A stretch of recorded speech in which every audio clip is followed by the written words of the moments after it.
الشيطان الرجيم بسم الله الرحمن الرحيم ما يود الذين كفروا من أهل الكتاب ولا المشركين أن ينزل عليكم من خير من ربكم والله يختص برحمته من يشاء والله ذو الفضل العظيم صدق اللہ العظیم۔ اس سے پہلی آیت کے اندر اللہ تعالیٰ نے ایمان والوں کو خطاب کیا تھا کہ اللہ کے نبی کو راعینا نہ کہیں کہ بھی ہماری رعایت رکھیں۔ یہاں پر دو تین باتیں ہیں۔ ایک بات تو یہ ہے کہ یا ایھا الذین آمنوا، یہ اس امت کا اعزاز ہے کہ اللہ تعالیٰ نے ڈائریکٹ امت سے بات کی ہے۔ کسی بھی نبی کی امت سے اللہ تعالیٰ نے بات نہیں کی، خطاب نہیں کیا۔ انبیاء کے ذریعے سے انبیاء کو خطاب ہوتا تھا، اس کے ذریعے سے جو امت کو بات سمجھائی جاتی تھی۔ یہاں امت کو کہا جا رہا ہے اے ایمان والو، یہ بہت بڑا اعزاز ہے اس امت کے لیے۔ حضرت عبداللہ بن مسعود رضی اللہ تعالیٰ عنہ نے ایک مرتبہ حضور نبی کریم صلی اللہ علیہ وسلم سے فرمایا کہ ہمارے آقا مجھے کوئی نصیحت کر دیجیے۔ حضور نے فرمایا کہ جب قرآن پاک آپ پڑھ رہے ہوں اور یا ایھا الذین آمنوا آ جائے تو اپنے دل کو پورا کا پورا متوجہ کرو، دھیان کرو کہ اس کے بعد اللہ تعالیٰ خاص میرے ساتھ بات کر رہے ہیں اور خاص طور پر کسی چیز کا حکم دینے لگے ہیں یا روکنے لگے ہیں۔ اور دوسری بات یہ ہے کہ یہاں پر یہ بھی یاد رکھیں کہ ایسے الفاظ جو مشتبہ ہوں وہ نہیں استعمال کرنے چاہیے، جن کا معنی جو ہے مشتبہ ہو اس سے بچنا چاہیے۔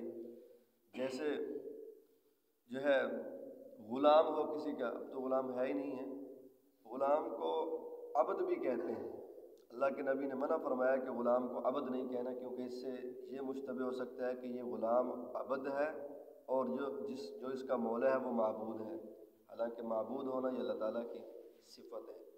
اس طرح لونڈی ہو اس کو امت ہی نہیں کہنا چاہیے کہ یہ میری بندی ہے، ٹھیک ہے جی، وہ اس کا مولا۔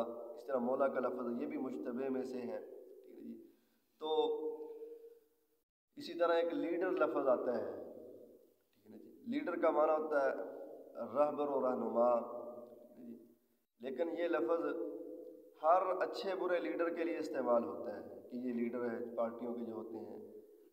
اگر معنی کے اعتبار سے دیکھا جائے تو پیغمبر علیہ السلام کو کہہ سکتے ہیں کہ آپ بھی رہنمائی کرنے والے ہیں، آپ تو سب سے بڑے رہبر و رہنما ہیں، لیکن چونکہ اس کا استعمال اچھے اور برے ہر لیڈر کے ساتھ آتا ہے کہ بس یہ لیڈر ہے، تو اس لیے اللہ کے پیغمبر کو لیڈر کا لفظ جو ہے وہ نہیں استعمال کرنا چاہیے۔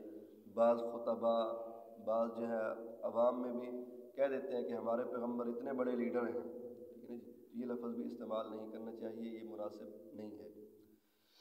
تو اگلی آیت کے اندر اللہ تعالیٰ نے بتایا ہے کہ یہ جو یہود و نصارہ ہیں، مشرکین ہیں،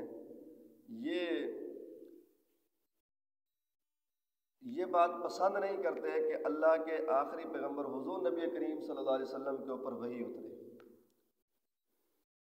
اہل کی مشرکین جو ہیں وہ تو ابو جہل، ابو لہب، عتبہ، شیبہ وغیرہ، وہ اس لیے اللہ کے نبی صلی اللہ علیہ وسلم کی جو ہے اطاعت نہیں کرتے تھے کہ بھی ہماری جب اس کو نبی مان لیں گے، سردار مان لیں گے تو ہماری سرداری ختم ہو جائے گی۔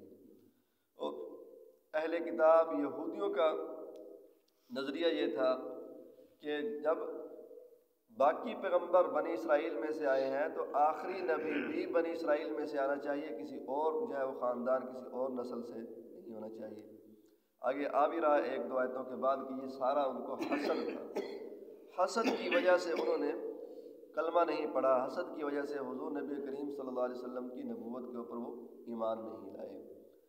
اور دوسری بات یہ ہے کہ اللہ تعالیٰ نے فرمایا کہ یہ نبوت دینا یہ کوئی کسب ہی نہیں ہے، نبوت کوئی محنت کر کے نہیں لے سکتا۔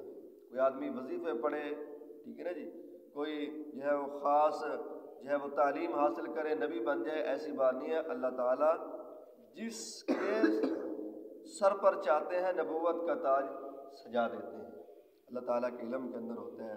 اور آخری پیغمبر خاتم النبیین، مقام کے اعتبار سے بھی اور زمانے کے اعتبار سے۔ مقام کے اعتبار سے کیا مطلب کہ سب سے بڑا مقام جو نبوت کے اندر جتنے درجات اللہ تعالیٰ نے رکھے ہیں، سب سے بڑا درجہ اللہ نے حضور نبی کریم صلی اللہ علیہ وسلم کو عطا فرمایا ہے کہ اب جو ہے عہدے کے درجات جو ہیں، مقام جو ہے وہ سارے حضور پر ختم ہو چکے ہیں، اس سے بڑا مقام کسی کو نہیں مل سکتا۔ اور مکان کے زمان کے اعتبار سے بھی کیا کہ زمانہ بھی اب قیامت تک حضور علیہ الصلوۃ والسلام کا ہی سکہ چلے گا، اس کے علاوہ اور کسی کا نہیں چلے گا۔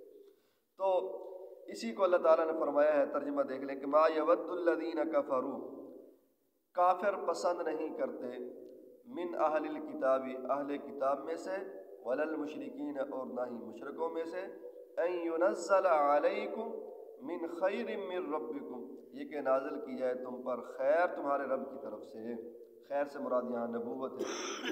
واللہ یختص برحمتہ من یشاء، اللہ اپنی رحمت کے ساتھ جس کو چاہتے ہیں مختص فرما دیتے ہیں، جس کو نبی بنانا چاہیں بنا دیتے ہیں، اس کو تم سے مشورہ لینے کی کوئی ضرورت نہیں ہے، پوچھنے کی ضرورت نہیں ہے۔ ان کو بنی اسرائیل والوں کو کہا کہ بھئی دیکھو کتنے تمہارے بنی اسرائیل یعنی بنو اسحاق میں سے نبی آئے اور نبوت کے ساتھ ساتھ ان کو بادشاہت بھی دی، اور ایسی بادشاہت بعض نبیوں کو تو دی ہے کہ کسی کو بھی اس جیسی بادشاہت نہیں مل سکی جیسا کہ حضرت سلیمان علیہ السلام ہے۔ اب آخری نبی ہے، یہ بنو اسحاق میں سے نہیں، اسحاق علیہ السلام کے بھائی حضرت اسماعیل علیہ السلام کی نسل سے پیدا کر دیا ہے، میں نے پیدا کیا ہے، مجھے تم سے مشورہ لینے کی کوئی ضرورت نہیں ہے۔ اس لیے فرمایا کہ واللہ یختص برحمتہ من یشاء، اللہ اپنی رحمت کے ساتھ جس کو چاہتے ہیں مختص فرما دیتے ہیں۔ واللہ ذو الفضل العظیم، اللہ تعالیٰ بڑے فضل والے ہیں۔ اللہ تعالیٰ سے دعا ہے کہ اللہ تعالیٰ ہمیں حضور کی اتباع نصیب فرمائے۔